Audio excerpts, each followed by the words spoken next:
បាទខ្ញុំបាទឌួងសុខាសូមគោរពបាទទស្សនិកជនជាទីមេត្រីហើយសូមស្វាគមន៍បាទទស្សនិកជនមកកាន់កិច្ចសម្ភាសន៍ផ្ដាច់មុខរបស់ទូរទស្សន៍ CNC នៅពេលនេះបាទខ្ញុំបាទសូមគោរពអញ្ជើញបាទទស្សនិកជនទស្សនាកិច្ចសម្ភាសន៍ស្ដីពីការលុបបំណុលចំពោះយោធិនដែលពាក់លីពីការរបួសនិងការលើកលែងបាទការផាកពិន័យនិងមួយទៀតគឺការពន្យាពេលនៃការសងប្រាក់ដើមបាទរបស់យោធិនផងដែរបាទហើយវាគ្មិនរបស់យើងនៅក្នុងកិច្ចសម្ភាសន៍នាពេលនេះបាទគឺលោករតសុភ័ណ្ឌបាទជាប្រធានសមាគមធនាគារបាទនៅកម្ពុជាបាទទស្សនិកជនជាទីមេត្រីយើងឃើញថាកាលពីថ្ងៃទី10បាទខែធ្នូឆ្នាំ2025ធនាគារជាតិនៃកម្ពុជាបានចេញសេចក្តីណែនាំមួយឲ្យគ្រឹះស្ថានធនាគារនិងហិរញ្ញវត្ថុផ្ដល់ការអនុគ្រោះបាទដល់យោធិនពលីហើយនឹងរបួសបាទនៅក្នុងសមរភូមិតាមរយៈការលុបបំណុលបាទការលើកលែងការទូទាត់ការផាកពិន័យផងដែរគឺរហូតទៅដល់ចុងខែឧសភាឆ្នាំ2026នេះបាទធនាគារជាតិនៃកម្ពុជានឹងគឺបានណែនាំឲ្យគ្រឹះស្ថានធនាគារនិងហិរញ្ញវត្ថុបាទលុបបំណុលបាទរហូតដល់10លានរៀលបាទសម្រាប់អតិថិជនជាយោធិនដែលពិការបាទក្នុងសមរភូមិនិងលុបបំណុលរហូតដល់80លានរៀលសម្រាប់អតិថិជនឬក៏អ្នកដែលរួមខ្ចីជាយោធិនដែលបានពាក់លីក្នុងសមរភូមិដើម្បីឲ្យជ្រាបកាន់តែច្បាស់ថាតើចាប់តាំងពីធនាគារជាតិនៃកម្ពុជាបានចេញសេចក្តីណែនាំនេះមកការអនុវត្តនឹងទទួលបានលទ្ធផលបែបណានៅពេលនេះបាទខ្ញុំបាទសូមគោរពអញ្ជើញបាទទស្សនិកជនទស្សនានៅកិច្ចសម្ភាសន៍របស់ខ្ញុំបាទជាមួយនឹងលោករតសុភ័ណ្ឌដូចតទៅបាទមេបសួរលោកសុភ័ណ្ឌណាបាទមកទល់ពេលនេះតើសមាជិករបស់សមាគមធនាគារនៅកម្ពុជានឹងអនុវត្តសេចក្តីណែនាំរបស់ធនាគារជាតិនៃកម្ពុជានឹងទទួលបានលទ្ធផលដូចម្តេចទេបាទតែលោកបាទអរគុណតេតិនទៅនឹងសំណួរនេះដោយលោកសុខាបានមានប្រសាសន៍ពីខាងដើមអញ្ចឹងធនាគារជាតិលោកបានចេញសេចក្តីណែនាំពីសារតេតិនទៅនឹងដើម្បីឆ្លើយតបទៅតម្រូវការរបស់ទី1ប្រជាពលរដ្ឋយើងដែលប៉ះពាល់ដោយការឈានទានរបស់ថៃជាពិសេសការប្រយុទ្ធណាដែលយើងបានមានជាមួយនឹងថៃកាលពីឆ្នាំទៅខែ7ខែ12គឺជាការប៉ះទង្គិចមួយថាមានទ្រង់ទ្រាយធំបើប្រៀបធៀបទៅនឹងការប្រយុទ្ធដែលយើងមានសន្លងមកអញ្ចឹងហើយផលប៉ះពាល់វាធំជាងសភាពការដែលយើងបានកើតឡើងពីមុនណាការឆ្លៀនពីមុនរបស់ថៃសម្រាប់សមាជិករបស់សមាគមធនាគារយើងបានប្រកាន់ជាប់នឹងអនុវត្តយ៉ាងខ្ជាប់ខ្ជួននៅសេចក្តីណែនាំរបស់ធនាគារជាតិនៃកម្ពុជាទី1សម្រាប់យុទ្ធជនមូលហេតុខ្ញុំប្រើពាក្យថាយុទ្ធជននេះតាមពិតទៅពេលយុទ្ធជននេះយើងសម្ដៅទៅទាំងយោធាកងរាជអាវុធហត្ថនិងកងនគរបាលជាតិដែលនៅជួរមុខហើយជំនួយដែលកម្មវិធីជំនួយដែលខាងធនាគារជាតិបានណែនាំឲ្យនឹងធនាគារពាណិជ្ជក៏បានអនុវត្តដោយលោកសុខាបានមានប្រសាសន៍អញ្ចឹងមាន3-4លក្ខខណ្ឌលក្ខខណ្ឌទី1ថាបើសិនជាយុវជនពលីការលុបបំណុលនោះលុបបំណុលនឹងការប្រាក់ផ្សេងនិយាយទៅរូបទាំងអស់ហ្នឹងគឺមានរហូតដល់80លានរៀលហើយបើសិនជាយុទ្ធជនពិការគឺមាន10លានរៀលណាប៉ុន្តែចំណុចនេះខ្ញុំចង់បញ្ជាក់ដែរថានេះគឺជាលក្ខខណ្ឌតម្រូវដោយធនាគារជាតិនៃកម្ពុជាអញ្ចឹងសមាជិករបស់សមាគមធនាគារនីមួយតាមសមាជិករបស់ខ្លួនអាចធ្វើលើនឹងណាអាចឈានទៅដល់លុបបំណុលចោលបំណុលទាំងអស់តែម្ដងហើយកន្លងទៅការអនុវត្តគឺមានស្ថាប័នមួយចំនួនគាត់ធនាគារជាតិតម្រូវឲ្យថា80លានទេប៉ុន្តែគាត់អាចលុបលើសនឹងក៏បានដែរណាហើយហ្នឹងខ្ញុំចង់បញ្ជាក់លោកលោកស្រីបានជ្រាបទឹកប្រាក់10លានឬក៏80លាននេះគ្រាន់តែជាលក្ខខណ្ឌអបបរមាទេអញ្ចឹងបើសិនជាហើយយើងមានសមាជិកមួយចំនួនក៏ធ្វើលើសនឹងដែរសម្រាប់ខាង វិស័យធនាគារបន្ថែមពីនឹងទៀតខាងយើងខ្ញុំនេះក៏រៀបអង្គាសក្នុងចំណោមសមាជិករបស់ខ្លួនដើម្បីយកអំណោយសម្រាប់ធម៌មិនទាន់ជាស្បៀងឬជាសម្ភារៈប្រើប្រាស់ឲ្យមួយចំនួនដែរដើម្បីទៅចែកជូនទាំងជនពិសេសក៏ដូចជាសមាជិកគ្រួសាររបស់យុវជនយើងដែលចូលជើងនៅសមរភូមិមុខនោះយើងធ្វើទាំងកម្រិតសមាគមទាំងកម្រិតសហបានមួយអញ្ចឹងយើងបានចូលរួមយ៉ាងសស័កសត្រាំហើយតាក់ទិនទៅនឹងតួលេខដែរសម្រាប់គិតមកត្រឹមដាច់ត្រីមាសទី1នៃឆ្នាំ2026នេះយើងមានស្ថាប័នជាច្រើនបានចូលរួមអ្នកដែលមានគេហៅថាអតិថិជនដែលស្ថិតនៅក្នុងតំបន់ប្រយុទ្ធរៀបហៅតំបន់ក្រហមនេះទាំងអតិថិជនទូទៅទាំងយុទ្ធជនយើងគិតជាចំនួនតួលេខវិញបើគិតបើតំបន់ប៉ះពាល់វិញសម្រាប់លើកនេះគឺធំមែនតើយើងតាមតួលេខដែលយើងទទួលបានពីសមាជិករបស់ខ្លួនគឺគិតជាចំនួនទូទៅហ្មងព្រោះមានជាង 60000 នាក់ជាង 60000 នាក់ហើយតួលេខទូទៅទាំងយុទ្ធជនទាំងប្រជាជនភាសាណាដែលតំបន់មួយដែលរាជរដ្ឋាភិបាលប្រកាសជាតំបន់ក្រហមមានតំបន់គៀកទៅនឹងតំបន់ប្រយុទ្ធហើយបើគិតជាឥណទានទាំងមូលហ្មងវាមានជាង950លានគិតទាំងអស់មកបាទក៏ប៉ុន្តែបើសិនគេតួលេខតែយុទ្ធនមានចំនួនប្រមាណដែរបាទចេះវិញខ្ញុំចង់គិតចេះវិញមានតួលេខធម្មតាកម្មវិធីកាត់បន្ថយឬគេហៅសម្រួលបន្ទុករបស់ជនពិសេសក៏ដូចជាយុទ្ធជននេះវាមានច្រើនប្រភេទបាទលុបបំណុលទាំងស្រុងណាលុបមួយផ្នែកណានោះគឺហើយលុបការប្រាក់លុបគេហៅថាពីនីឬក៏សេវាផ្សេងបើគិតមែនទែនទៅបើគិតយើងសរុបការលុបប្រាក់ដើមការលុបការប្រាក់ប្រាក់ពីនីនិងថ្លៃសេវាផ្សេងនេះយើងសរុបជួគ្នាទាំងអស់ទាំងយោធិននេះតិចយើងមានចំនួនជាង$40 លានណាដែលយើងអត់បានបែកទូលេខប៉ុន្តែយើងគិតជារួមហ្មងគិតមកត្រឹមត្រីមាសទី1នៃឆ្នាំ2026នេះហើយសម្រាប់យុទ្ធជន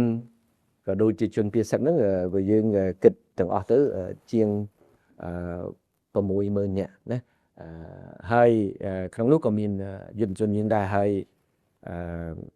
កម្មវិធីសម្រាប់បន្ទុកនេះវាមានអ្នកខ្លះបានដូចទាំងបានជម្រាបខាងដើមអញ្ចឹងសម្រាប់យុទ្ធជនពលីយើងបានអនុវត្តសពខ្លួននៅគោលការណ៍របស់ប្រជាជាតិកម្ពុជាសម្រាប់អ្នកខ្លះទៅលុបបំបត្តិចោលគេថាលុបចោលការប្រាក់ឬប្រាក់សេវាផ្សេងទៀតហើយក្នុងចំណោមនោះក៏មានប្រជាជនមានជនពិសេសច្រើនដែរការបង់ក៏យើងធានាដែរដើម្បីសម្ភារបន្ទុករបស់គាត់បាទនេះវាតួលេខដែលខ្ញុំបានមានជាក្នុងកម្រិតវិស័យតែម្ដងប៉ុន្តែខ្ញុំអត់មានបានបំបែកថាយកขึ้นប្រមាណទេបាទបើគិតជាភាគរយវិញថាតើការអនុវត្តនឹងបានអាចថាបានប្រមាណភាគរយបាទលោកបាទហើយមើលទៅធនាគារជាតិគាត់បានប្រកាសថាអាចលុបនឹងគឺរហូតដល់$80 លានសម្រាប់យោធិនដែលគាត់ទៅពាក់លីប៉ុន្តែថាមានតើអាចជប់បើសិនជាលុបទាំងអស់ទាំងបានទេបាទលទ្ធភាពតាមព្រោះមិញនឹងលោកបានលើកឡើងថាធនាគារមួយចំនួនគាត់សម្រាប់មានធនាគារខ្លះគាត់លុបលើសពី$80 លានទៀតតើលទ្ធភាពអាចថាលុបទាំងអស់បានទេមិនត្រឹមតែ80ទេប្រហែលថា$80 លានទេបើគាត់ចាក់លើសនឹងទៀតអាចលុបទាំងអស់បានទេបាទតាមពិតសេចក្តីណែនាំហ្នឹងគ្រាន់តែគាត់ដាក់កម្រិតអបបរមាទេតាមពិតយើងក៏បានលើកទឹកចិត្តឲ្យសមាជិករបស់ខ្លួនហ្នឹងលុបលើសពីអ្វីដែល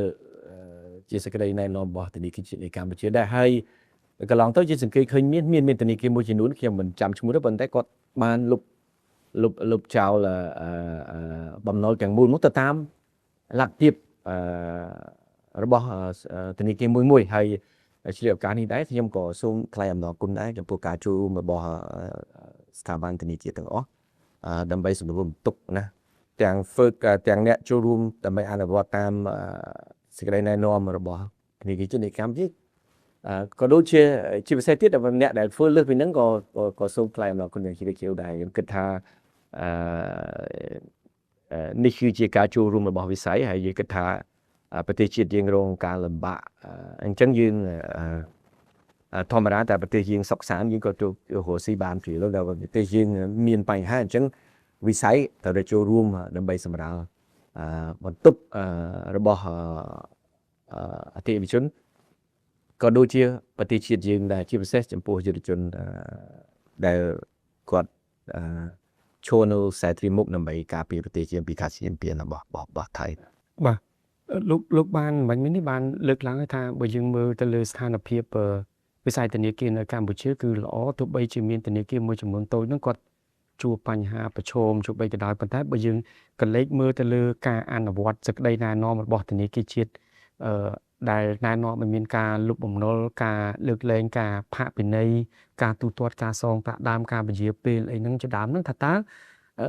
អាចមានការប៉ះពាល់ទៅដល់ប្រតិបត្តិការរបស់ធនាគារឬក៏ធនាគារគាត់ជួបការលំបាកដែរទេនៅក្នុងការអនុវត្តសេចក្តីណែនាំរបស់ធនាគារជាតិនៃកម្ពុជានេះលោកបាទអានេះយើងនិយាយមែនទែនទៅធម្មតាវាមានការប៉ះពាល់ហើយប៉ះពាល់កម្រិតប៉ុណ្ណានោះស្ថាប័នមួយណាក៏ប៉ុន្តែជារួមការប៉ះពាល់នេះមិនដល់ឋានៈកាលមួយដែលធ្វើឲ្យធនាគារនោះទៅជាមានបញ្ហាផ្ទាល់ខ្លួនទេវាប៉ះពាល់ចំណូលខ្លះក៏ប៉ុន្តែជាការប៉ះពាល់មួយដែលយើងខាងវិស័យធនាគារអាចសូបទៅបានហើយយើងគិតថានេះជាការប៉ះពាល់មួយក្នុងរយៈពេលខ្លីទេការនិយាយយើងសង្ឃឹមថាស្ថានភាពវិលទៅរកភាពប្រក្រតីទៅយើងចាប់ផ្ដើមរស់ស៊ីបានធម្មតាវិញហើយដូចខ្ញុំបានមានប្រសាសន៍ពីខាងដើមទៅបើសិនជាប្រទេសយើងមានកលយុគហើយការរស់ស៊ីក៏ពិបាកយ៉ាងនឹងទៀតបាទចំពោះគ្រួសារដែលគាត់មានន័យថាមានសមាជិកគ្រួសារគាត់ជាយោធិនដែលពលីរបួសពិការអីជាដើមណាដើម្បីគាត់ទទួលបាននៅការលើកលែងការលើកពេលការពន្យាពេលហ្នឹងគាត់ត្រូវបំពេញនីតិវិធីឬបែបបទអីខ្លះទេលោកបានដើម្បីតាមពិតឯកសារសាមញ្ញទេឯកសារដែលខាងវិស័យធនាគារត្រូវការនោះគឺឯកសារចាក់ទិនទៅនឹងឧទាហរណ៍ថានៅស្ថាប័នមួយមានតែលិខិតពីស្ថាប័ននេះទៅហើយដល់សិនទីអ្នកពេលនេះមានលិខិតមរណភាពអីចឹងទៅខ្ញុំគិតថាលក្ខខណ្ឌដែលតម្រូវនេះគឺលក្ខខណ្ឌវាបត់បែនមែនតើសម្បត្តិបែនមែនតើហើយអ្វីដែលខាងស្ថាប័នមួយគាត់ត្រូវការមានឯកសារដើម្បីធានាថាជំនួយនេះវាទៅដល់គោលដៅមានន័យថាអ្នកដែលជាយុទ្ធជនពិតប្រាកដនៅសមរភូមិមុខដូចតែបានចែងនៅក្នុងសេចក្តីណែនាំរបស់ធនាគារជាតិនឹងទទួលបាននៅការសម្រាប់បន្ទុកនេះអញ្ចឹងយើងគិតថាឯកសារទីមួយឯកសារ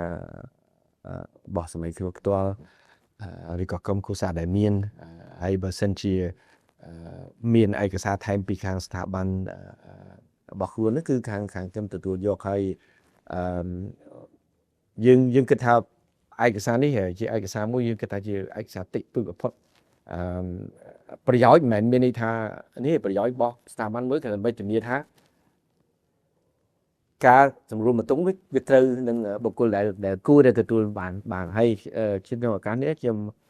លើកទឹកចិត្តថាបើសិនជាមានលោកស្រីដែលជាគ្រួសាររបស់យុវជនយើងមានបញ្ហាយុវជនជួបមុខយើងដែលគិតថាខ្ញុំគួរតែទទួលបានអញ្ចឹងដែរឲ្យតាក់ទងទៅនឹងសម័យធនាគារដែលលោកស្រីបានប្រើប្រាស់សេវាហើយបើសិនជាមិនសប្បាយចិត្តទេអាចតាក់ទងសមាគមធនាគារបានដើម្បីសមាគមធនាគារសម្រួលព្រោះយើងខ្ញុំគាត់ថាទីមួយថាអត់ពិតមែនតើណាព្រោះតែយើងចង់បានប៉ុណ្្នឹងឯងហើយសម្រាប់សមាគមធនាគារក៏ដូចជាសមាជិករបស់ខ្លួនដូចខ្ញុំបានធានាខាងដើមចឹងគឺយើងបានចូលរួមនឹងបញ្ញាក្នុងការអនុវត្តកម្មទៅមិនសិបីណែនាំរបស់កិច្ចជាតិឯកភាពបាទចំពោះតាក់ទងទៅនឹងការដាក់ពាក្យហ្នឹងកន្លងការអនុវត្តសេចក្តីណែនាំរបស់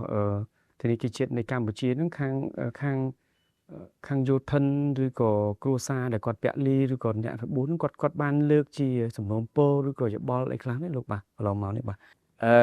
ពេលយើងអនុវត្តដំបូងហ្នឹងវាមានគេហៅថាភាពមិនច្បាស់តិចទៅនឹងឯកសារណា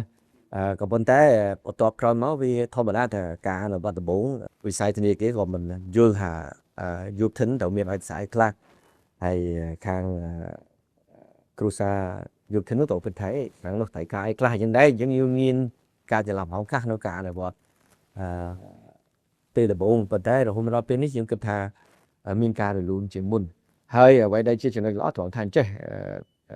អ្វីដែលយើងបានជំរាបជូនសមាជិករបស់ខ្លួននឹងយើងមានគេថាឯកសារយោងមួយចំនួនដើម្បីជាជំនួយស្មារតីដល់សមាជិករបស់ខាងសមាគមដើម្បីឲ្យងាយក្នុងការអនុវត្តហើយចំណុចដែលល្អមួយទៅត្រង់ថាបើមានចំណុចណាមិនច្បាស់លាស់យើងសួរនៅសមាគមសួរខាងធនាគារជាតិឡើងវិញខ្ញុំឧទាហរណ៍ពេលចេញដំបូងយើងនិយាយថាយុទ្ធិនពលីដល់ពេលអញ្ចឹងសួរថាចោះនគរបាលបាទដល់ពេលយើងអនុវត្តទៅបានវិញថាអូតាពិតយើងហៅយុទ្ធជនមកទៅណាអញ្ចឹងតែប៉ុន្តែដំបូងឡើយបើយុទ្ធិនយើងគិតថាតអ្នកយោធាមិនទេប៉ុន្តែពេលក្រោយមកយើងបានបញ្ចូលមកថាខាងនគរបាលខ្សែទីមុខអីហ្នឹងគឺចូលនៅក្នុងនឹងដែរអញ្ចឹងបើថាពេលខ្លះយើងដែលខ្ញុំបានជម្រាបខាងដើមនេះគឺមានការបត់បែនច្រើនសម្រាប់ការអនុវត្តកន្លងបាទនៅក្នុងហ្នឹងឃើញសេចក្តីណែនាំរបស់ធនាគារជាតិដែលគាត់ចេញកាលពីខែធ្នូហ្នឹងគឺគាត់កំណត់រហូតទៅដល់ចុងខែឧសភាឆ្នាំ2026នេះលោកបាទបើតាមការគិតរបស់លោកថាតាមមូលហេតុនេះបានគាត់កំណត់យកត្រឹមចុងខែឧសភាឆ្នាំ2026នេះសម្រាប់ការលុបបំណុលការលើកលែងការបង់ពិន័យការពន្យាពេលការសងប្រាក់ដើមជាដើមណាបាទតាមពិតដោយសារយើងជាវិធានការពិសេសតាមពិតសម្រាប់ឆ្លើយតបទៅនឹងស្ថានភាពនៅពេលបច្ចុប្បន្នអញ្ចឹងផុតពីថ្ងៃហ្នឹងទៅយើងនឹងមើលមកគេថាគូបន្តទៀតដល់ព្រោះវិធានការបន្ទាន់វិធានការពិសេសយើងមិនអាចដោយថាធ្វើយូរពេកឯងព្រោះយូរពេកហើយខ្ញុំគិតថាខ្ញុំគ្រប់គ្រងសេចក្តីណែនាំរបស់ធនាគារជាតិនេះព្រោះដោយសារបើយើងមើលកន្លងថៃក្រោយវិញពេលខែ7យើងម្ដងពេលសភាពការវិវត្តទៅថ្មីយើងកេញសេចក្តីណែនាំបន្តទៅទៀតហើយខ្ញុំគិតថារយៈពេលពេលនេះវាសមរម្យហើយបើសិនជាតម្រូវការឧទាហរណ៍ថាឥឡូវបើសិនស្ថានភាពវាតានតឹងមានបញ្ហាទៀតធនាគារជាតិលោកអាចពិចារណាមើលម្ដងទៀតហើយសម្រាប់វិស័យធនាគារទោះគាត់ពេលនឹងក៏ដោយបើសិនជាតម្រូវការវាណាមួយយើងអាចមើលតាមលក្ខណៈរបស់អតិថិជនមួយទៅតាមខេសមួយវាជាជាងមិនមែនមានថាចាប់ខែ5ទៅលេងមានអស់ហ្នឹងទេណាប៉ុន្តែគ្រាន់តែថាចាប់ខែ5ទៅបើសិនជាអត់មានការណែនាំពីធនាគារជាតិនៃកម្ពុជាទេយើងធ្វើតាមលក្ខខណ្ឌនៅស្ថានភាពទាំងដៃរបស់ស្ថាប័នមួយបាទសូមអរគុណលោករសុភ័ណ្ឌបាទសូមអរគុណដែលបានផ្ដល់កិច្ចសភាបាទអរគុណបាទ